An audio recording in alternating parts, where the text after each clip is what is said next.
그날 저녁, 서울의 고급 아파트 거실에서 나는 할아버지의 오래된 가죽 의자에 앉아 있었다.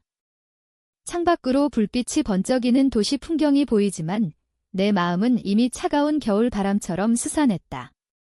가족 회의라 불린 이 자리가 나를 다시 어린아이처럼 다루려는 그들의 속내를 드러내는 순간이 될 줄 알았다.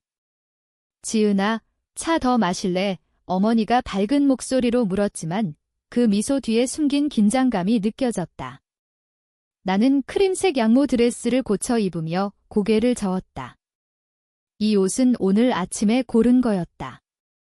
과시하지 않으면서도 프로페셔널한, 이제는 그들의 지휘를 받지 않겠다는 조용한 선언. 아버지가 벽난로 옆에 서서 헛기침을 했다. 시작할까? 그의 목소리는 판사가 선고를 내리듯 위압적이었다. 테이블 중앙에 놓인 두꺼운 파란색 폴더가 눈에 들어왔다. 형 지훈이가 손목시계를 만지작거리며 불안한 시선을 그쪽으로 보냈다. 이마에 맺힌 땀방울이 가을의 선선함에도 불구하고 흘러내렸다. 할아버지의 유산에 대해 이야기해야 할 게 있어 아버지가 말했다.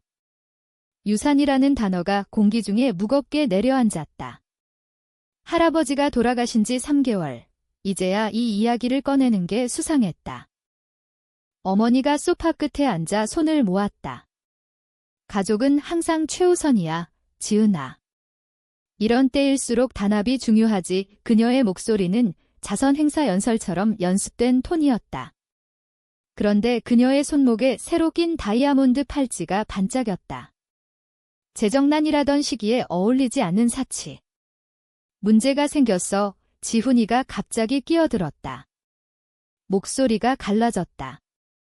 돈을 좀 빌렸어. 도박 빚이야. 4억 5천만 원. 그 숫자가 벽돌처럼 내 가슴을 때렸다. 그냥 추상적인 액수가 아니라 계산된 현실. 카지노 쪽이 아니야. 그 사람들은 기다려주지 않아. 지훈이가 고개를 숙였다. 아버지가 폴더를 내 쪽으로 밀었다. 새로운 가족 관리 신탁을 만들었어. 할아버지의 자산을 일시적으로 통합해서 지훈이를 구할 수 있지. 나는 폴더를 건드리지 않았다. 대신 어린 시절 할아버지의 서재가 떠올랐다. 할아버지가 가르쳐주던 바둑판 앞에서 항상 세수 앞을 봐라, 지은아. 인생도 바둑처럼 눈앞의 수가 최선이 아닐 수 있지. 할아버지의 눈빛이 반짝이던 그 순간. 지금 그들의 얼굴을 보니 함정이 보였다. 아버지의 강제된 자신감, 어머니의 연기된 걱정, 지훈이의 절박한 희망. 이 서류를 검토할 시간이 필요해요. 내가 차분히 말했다. 하지만 속으로는 경종이 울리고 있었다. 시간이 없어. 아버지가 인상을 찌푸렸다. 그 사람들이 지훈이를 기다려주지 않아. 어머니가 일어나서 말했다. 내가 좋아하는 허브티 끓여줄게요. 하지만 나는 그 차를 좋아한 적이 없었다. 지훈이가 앞으로 몸을 숙였다. 그자들이 위협했어. 우리 집 주소도 알아? 부모님 동네가 좋다고 했어. 그의 목소리가 떨렸다. 나는 폴더를 들었지만 열지 않았다. 이 신탁이 어떻게 작동하나요? 간단한 재구조화야. 일시적으로 가족 이름 아래로 보호하는 거지. 아버지가 너무 빨리 대답했다. 30분만. 내가 일어나며 말했다. 전화 한 통 해야 해요. 지금 누구한테? 어머니의 미소가 무너졌다. 내 재무자문가요? 세금 영향을 확인할게요. 거짓말이었지만 자연스럽게 나왔다. 아버지의 턱이 굳어졌다. 이건 가족 일이야, 지은아. 맞아요. 그래서 가족을 위해 올바른 결정을 해야죠. 나는 할아버지의 서재로 걸어갔다.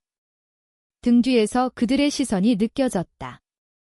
문을 닫고 나는 깊이 숨을 쉬었다. 서재는 여전했다.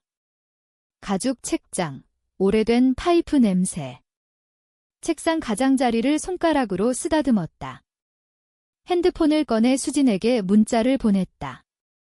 그들이 움직였어. 답장이 바로 왔다. 신탁은 안전해. 계획대로 안도감이 밀려왔다. 나는 지난 3개월 동안 수진과 준비한 포트폴리오를 챙겼다. 할아버지의 바둑 세트를 만지며 고마움을 느꼈다. 어깨를 펴고 거실로 돌아갔다. 그들은 여전히 긴장된 채 기다리고 있었다.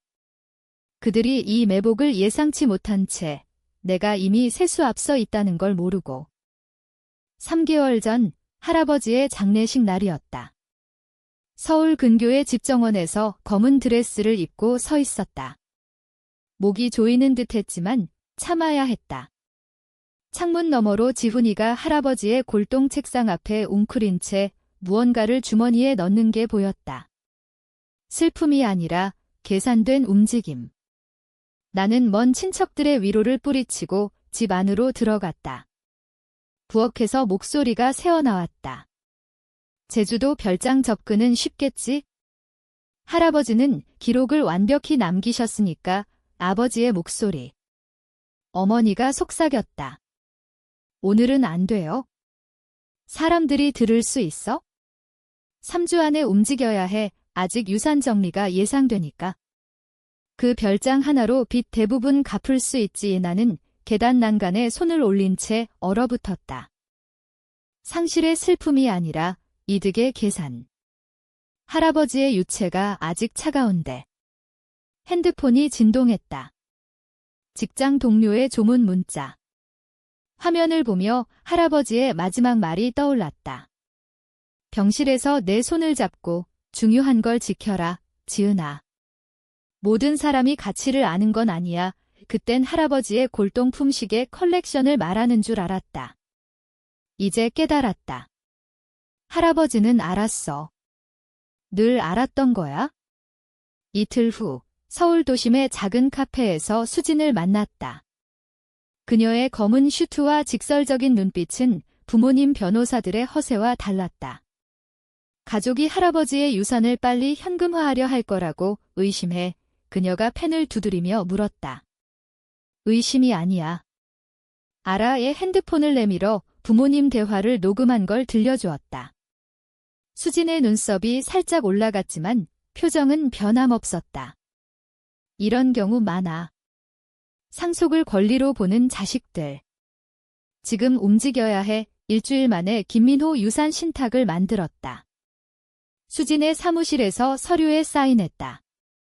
펜 소리가 만족스러웠다. 제주도 별장 먼저 할아버지가 여름마다 글 쓰던 곳. 서울 투자 포트폴리오, 골동 품식의 컬렉션, 하나하나 사진 찍어 카탈로그.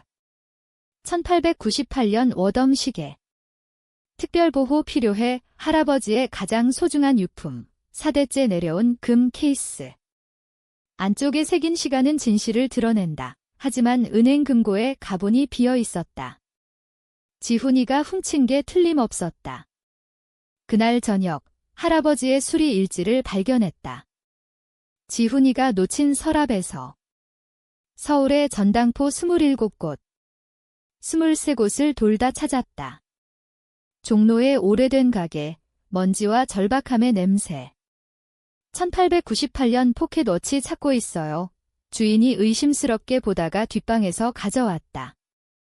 익숙한 금 케이스, 할아버지가 10살 때 떨어뜨린 작은 흠집. 얼마예요? 1,500만 원이. 그는 계산된 시선으로 말했다. 가져온 놈이 가족 물건이라고 했어? 키 크고, 손 떨리고, 옷은 고급인데 지갑은 빈 듯한 녀석. 지훈이 딱 맞았다. 현금으로 치렀다. 이미 내 거였는데 1,500만 원을 썼다. 배신의 무게. 그날 밤 시계를 가슴에 대고 느꼈다. 할아버지가 가르친 대로 시간은 진실을 드러내지만 때론 기다릴 여유가 없다. 지금 카페 문 위에 종이 부드럽게 울렸다. 최동욱이 구석 테이블에 앉아 냅킨을 기하학적으로 접고 있었다. 그는 나를 보고 반쯤 일어나다 다시 주저앉았다. 지은아, 내 어머니를 닮았구나. 그의 목소리가 재즈 음악 너머로 겨우 들렸다. 만나줘서 고마워요, 최 씨. 동욱이라고 불러. 할아버지와 35년 일했으니 웨이트리스가 커피를 가져왔다. 나는 마닐라 폴더를 테이블에 놓았다. 할아버지의 재정 기록을 봤어요. 불일치가 있어서 설명 부탁해요. 그의 손이 멈췄다. 이 대화가 올 줄 알았지? 할아버지가 걱정하셨어요. 사후 컬렉션에 대해 커피를 쥐었지만 마시지 않았다. 3년 전 컬렉션에서 3점 사라졌어요. 브레 캐리지 클록, 스위스 뮤지컬 박스, 독일 천문시계. 보험 서류엔 물피해로 나와 있지만 그는 어깨를 움츠렸다. 긴 침묵. 물피해 아니었죠. 내가 다그쳤다. 아니야, 단어가 떨어졌다. 내 부모님이 팔았어 예상했지만 충격이었다. 손이 떨리지 않게 커피를 내려놓았다. 할아버지가 그걸 애도하셨어요. 몇 주 동안 동욱이 계속했다. 지훈이 빚 때문이었어. 그때도 도박 그 여름을 떠올렸다. 할아버지가 방문 때마다 우울해 보이셨다. 진열장을 열었다 닫으며 한숨 쉬시던. 의심하셨어요. 마음 한구석에서. 하지만 딸이 그럴 줄은 그의 얼굴이 고통스러웠다. 어머니가 주도했어? 아버지는 따라갔고. 왜 말 안 하셨어요? 겁쟁이였지. 건강이 나빠지니 더 그는 주머니에서 편지를 꺼냈다. 할아버지의 필체. 지은이를 지켜봐. 진실을 알려줘. 아래의 지은이는 늘 명확히 봤지. 눈물이 고였다. 더 있어요. 작은 물건들이 사라진 기록. 그는 플래시 드라이브를 주었다. 1시간 동안 할아버지의 컬렉션 약탈을 설명했다. 각 발견이 내 안의 분노를 키웠다. 차가운, 선명한 분노. 차 안에서 수진에게 전화했다. 수년간 팔아먹었어. 지훈이 빚 갚으려고. 접근법 바뀌나? 아니, 확인됐어. 엔진을 걸었다. 모든 걸 문서화해. 다음 2주. 나는 금융고고학자가 됐다. 배신의 기록을 층층이 파헤쳤다. 수진과 함께 가족 포트폴리오의 정리. 심판의 날이 빨리 왔다. 서재에서 돌아온 거실. 그들은 그대로였다. 아버지가 물었다. 결정했나? 나는 포트폴리오를 놓았다. 제안을 고려하기 전에 공유할 게 있어요. 서류를 하나씩 펼쳤다. 신탁증명서, 자산 이전, 법적 선언. 이게 뭐야? 어머니가 앞으로 숙였다. 김민호 유산 신탁. 장례 후 바로 세웠어요. 불가역적. 지훈이가 멍했다. 무슨. 자산이 이미 보호됐어요. 당신들로부터 아버지의 안색이 창백해졌다. 세수 앞선 내가 그들의 깨달음에 서 있었다. 그 순간 아버지가 폭발했다. 이게 무슨 짓이야. 서류를 테이블에 던졌다. 권리가 없어. 소송할 거야. 그의 얼굴이 붉어지며 일어났다. 어머니가 울음을 터뜨렸다. 어떻게 우리한테 이럴 수 있어? 내 가족인데. 지훈이는 얼어붙었다. 내 상황은? 그자들이 다칠 거야. 지은아, 나는 앉아서 말했다. 지훈이 빚은 내 책임이 아니야. 할아버지도 아니고. 이 배은망덕한 아버지가 시작했지만 내가 막았다. 앉으세요. 톤이 그를 주저앉혔다. 봉투를 꺼내 전당표를 놓았다. 종로 전당포에서 찾았어요. 할아버지의 1898년식에 지훈이를 봤다. 주인이 당신을 묘사하던데 지훈이의 얼굴이 무너졌다. 돌려받을 거였어. 무슨 돈으로?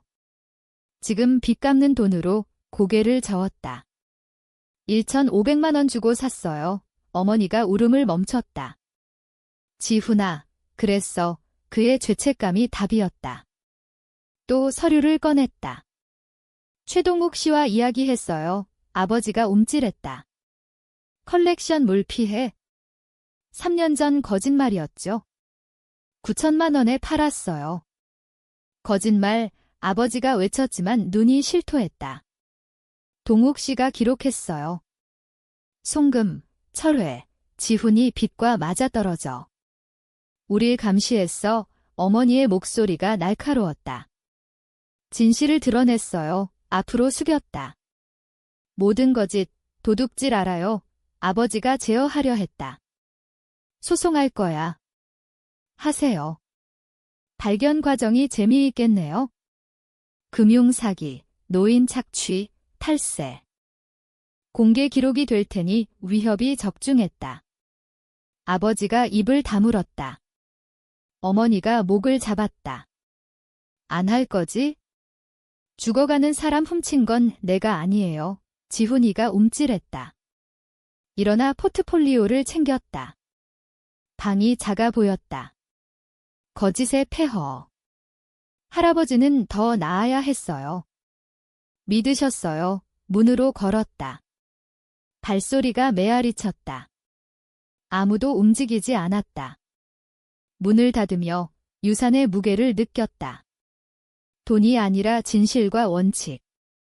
무거웠지만 나는 더 똑바로 섰다. 할아버지가 자랑스러워 하실 거야? 사흘 후 어머니의 주방 테이블에 크림색 명함이 놓여 있었다. 변호사 윤석준, 가족법 및 유산 소송. 어머니가 가장자리를 만지며 창밖을 봤다. 나는 정원길에서 몰래 지켜봤다. 오늘 올 계획 아니었지만 직감이 끌었다. 할아버지의 목소리처럼. 어머니가 전화를 들고 서재로 갔다. 나는 사라졌다. 나중에 수진에게 말했다. 윤석준 연락했어. 그녀의 사무실에서 커피를 마시며. 예상했어. 그가 뭐라고 할지가 중요해. 신탁 뚫을 수 있나? 불가능. 불가역적 서류를 밀었다. 진짜 위험은 과거 행위야. 시계, 컬렉션, 도둑 패턴. 범죄 노출 내가 맞췄다. 무거운 함의. 윤 씨가 포기하라고 조언할 거야. 핸드폰이 세 번째 진동했다. 지훈이 무시했다. 멈추지 않을 거야? 이해할 때까지. 다음 날 두꺼운 봉투가 왔다. 아버지의 필체. 구식 유산계획 사본, 행정 오류 수정위해 접근 필요어 파쇄했다. 정오까지 지훈이가 7번 전화, 3개 메시지. 마지막 걸 들었다. 지은아, 제발. 어젯밤 그자들이 왔어. 제주 별장 언급했어. 무서워. 수진에게 포워드. 어머니의 이메일이 왔다. 사랑아, 화났다는 거 알아. 가족은 사랑으로 실수해. 아버지 가슴 통증이 심해. 심장 문제일 수 있대. 우리 둘이 만나자. 답장 버튼 위에 손가락이 맴돌다 닫았다. 조작된 우아함. 저녁 서울항 전망데스크에서 계산기와 노트를 봤다. 지훈이 90일 재활 프로그램 5,500만 원, 부모님 재정 상담 500만 원은의 돈으로. 결과와 연민 분리. 편지를 썼다. 내 개인 지원 한도. 신탁 자산 불가. 프로그램 완수 필수. 7일 내 만료. 수진이 검토할 거야. 구명줄처럼. 제대로 잡거나 익사하거나. 사흘 후 수진 전화. 어젯밤 가족 회의했대. 너 없이. 윤 씨가 내게 전화했어? 내 조건 수락했대. 그녀가 부드럽게 말했다. 신탁 도전 포기 조언도 눈을 감고 상상했다. 식탁 주의, 아버지의 분노, 어머니의 눈물, 지훈이의 애원. 옵션이 사라지는 깨달음. 끝났어. 자산 전쟁은. 가족 후유증은 시작이야. 전화를 끊고 창가로 갔다. 항구 산책로의 노부부, 손잡고 걷는. 가슴이 조였다. 후회 아닌 대가의 인정. 보호는 거리를, 정의는 경계를 요구. 주머니 시계를 만졌다. 리듬이 안정됐다. 혈연 아닌 가치로 묶인 새 가족. 수진, 동료들, 장인들, 장학생들. 고마워요. 할아버지. 별이 뜨는 서울 밤하늘에 미소 지었다. 시계가 심장의 기대, 완벽한 시간을 지키며. 보스턴 스카이라인이 아니 서울의 금융지구 불빛이 사무실 창을 비췄다. 마지막 분기 보고서를 폴더에 넣었다. 그 대치 후 1년, 어깨의 무게가 사라졌다. 신탁 안전, 할아버지 유산 보호, 내 경력은 산업에서 두각.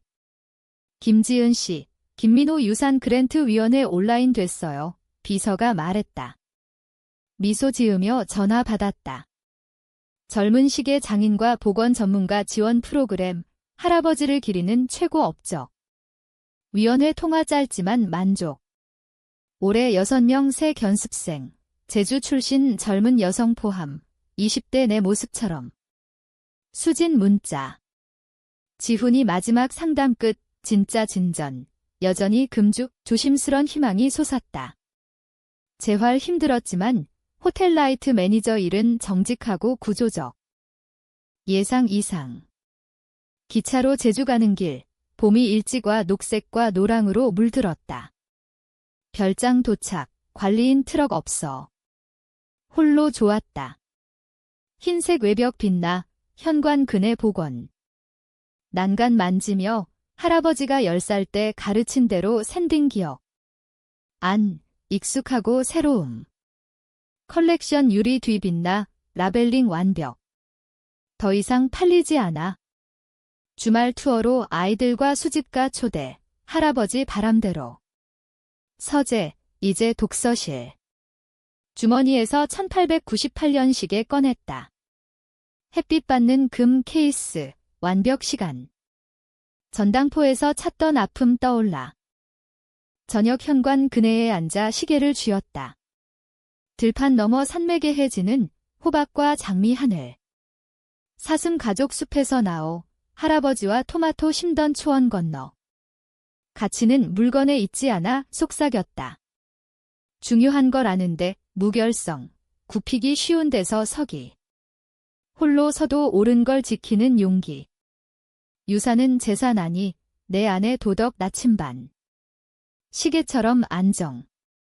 다음 주 멘토십 프로그램 고문 인터뷰. 윤리와 금융이 하나인 생태계 이해하는 젊은이들. 어둠 내리는 계곡, 시계 클릭 소리.